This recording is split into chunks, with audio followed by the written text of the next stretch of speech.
बिस्मिल्लाहिर्रहमानिर्रहीम। Homeopathy and psychology में आज हम बच्चों का मसला डिस्कस कर रहे हैं। ये आगे चल के बड़ों में भी बाज़ औक़ात होता है। वो ये है कि इंसान बच्चा बड़ा ब्लैकमेल करता है। मसलन मुझे अगर ये चीज़ नहीं देंगे तो मैं ये कर दूँगा, अगर मुझे मोटरसाइकिल नहीं ख़रीद के देंगे तो मैं पढ़ूँगा नहीं, अगर मुझे बाहर नहीं भेजेंगे तो मैं खुदकुशी कर लूँगा।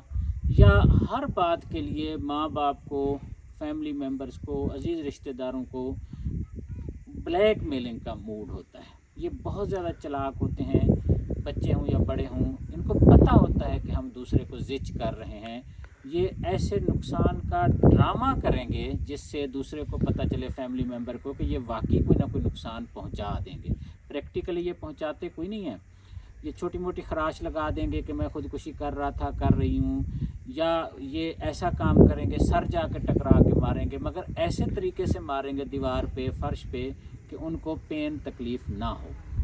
होम्योपैथिक दवा टेरेंटोला इस बात की, इन लोगों की, इन पेशेंट्स की टॉप मोस्ट दवा है।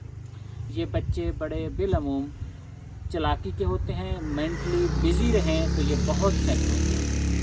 अगर मेंटली इमोशनली ये लोग बिज़ी रहें तब ये ठीक होते हैं। जब मेंटली इमोशनली ये बिज़ी नहीं होते तो ये वाज़े तौर पर डिस्ट्रैक्शन करते हैं। और एक ख़ास बात इनकी ये होती है, इनको रिदमिक म्यूज़िक बहुत पसंद होता है, भांगड़ा, डांस। बच्चों में कैसे पता चलेगा? बच्चे ऐसा करेंगे कि मोबाइल इनको चाहिए हर वक्त, खाना भी नहीं खाएंगे अगर आप मोबाइल इनको नहीं देंगे। ADHD बच्चों में, ऑटिज़म के शिकार बच्चों में ये दवा बेपनाह मुफीद साबित होती है। जब कोई बच्चा, बड़ा इंसान मुतवातिर स्ट्रगल में रहे, कोशिश में रहे, कुछ ना कुछ करते रहने को दिल उसका करे, आराम सुकून करार उसको आए ना। ADHD यही है ना कि अटेंशन डेफिसिट हो जाती है, आराम सुकून से बैठ ही नहीं सकते।